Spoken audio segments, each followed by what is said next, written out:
অভ্যন্তরীণ নিরাপত্তা ব্যবস্থা আরও শক্তিশালী করতে রাশিয়া থেকে অত্যাধুনিক প্রযুক্তির হেলিকপ্টার আসছে।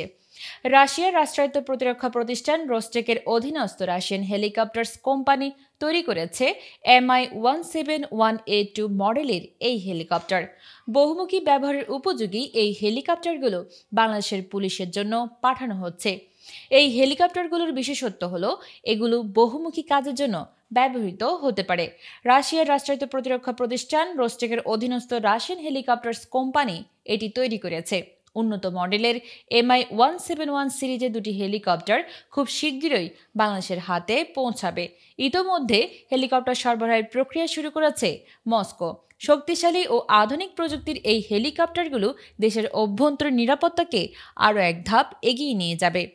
প্রতিটি হেলিকপ্টার ঘন্টায় 260 কিলোমিটার পথ অতিক্রম করতে পারে, দৈর্ঘ্যে প্রায় 60 ফুট এবং 13,000 কেজি পর্যন্ত মালামাল পরিবহনে সক্ষম। এই হেলিকপ্টার 26 জন যাত্রী বহনের পাশাপাশি উদ্ধার অভিযানে আহত ব্যক্তিদের জন্য 12টি স্ট্রেচার বহন করতে পারে। এতে রয়েছে ডিজিটাল অটো পাইলট, উন্নত নেভিগেশন সিস্টেম, ডিরেকশন ফাইন্ডার এবং আধুনিক ফ্লাইট কন্ট্রোল সিস্টেম, এবং শত্রুপক্ষের মিসাইল আসার আগেই সতর্কতা দিতে পারে এবং মিসাইলকে লক্ষ্যচ্যুত করার ব্যবস্থাও রয়েছে। Mi-171A2 মডেল হেলিকপ্টার সজ্জিত রয়েছে মেশিন গান, রকেট এবং অ্যান্টি ট্যাঙ্ক গাইডেড মিসাইল বহনের সক্ষমতা। এটি রাতের বেলায় অভিযান চালাতে সক্ষম, তীব্র আবহাওয়াতেও কার্যকর এবং বরফাচ্ছন্ন অঞ্চল থেকে মরুভূমি সব পরিবেশেই এটি সফলভাবে পরিচালিত হতে পারে। এমনকি সমুদ্রপৃষ্ঠ থেকে প্রায় 20,000 ফুট উচ্চতাতেও এটি উঠতে পারে। এই হেলিকপ্টারগুলো শুধু সামরিক কার্যক্রম নয়, বেসামরিক প্রয়োজনে যেমন পরিবহন, উদ্ধার অভিযান এবং অগ্নি নির্বাপনেও গুরুত্বপূর্ণ ভূমিকা রাখতে পারে। 2024 সালের ডিসেম্বরে পরীক্ষামূলক কার্যক্রম শেষে রাশিয়াতে এই মডেলের একটি হেলিকপ্টার প্রথমবারের মতো মোতায়েন করা হয়।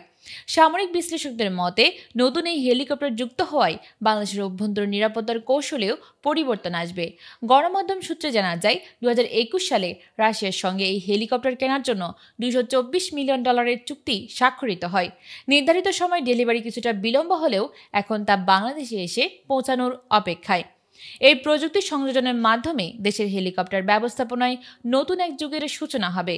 পাশাপাশি বৈশ্বিক ভূরাজনৈতিক বাস্তবতার আলোকে বাংলাদেশ সরকার আরও আধুনিক অস্ত্র ও প্রযুক্তি সংগ্রহের লক্ষ্যে অন্যান্য দেশের সঙ্গেও আলোচনা চালিয়ে যাচ্ছে। চীন, তুরস্ক, পাকিস্তানের মতো দেশগুলোর সঙ্গে বর্তমানে আলোচনা চলছে S-70 ব্ল্যাক হক হেলিকপ্টার ও J-10C ফাইটার জেট সংগ্রহের সম্ভাব্যতা নিয়ে। নিউজ ডেস্ক, নাইমা সিদ্দিকা, ভোরের আকাশ।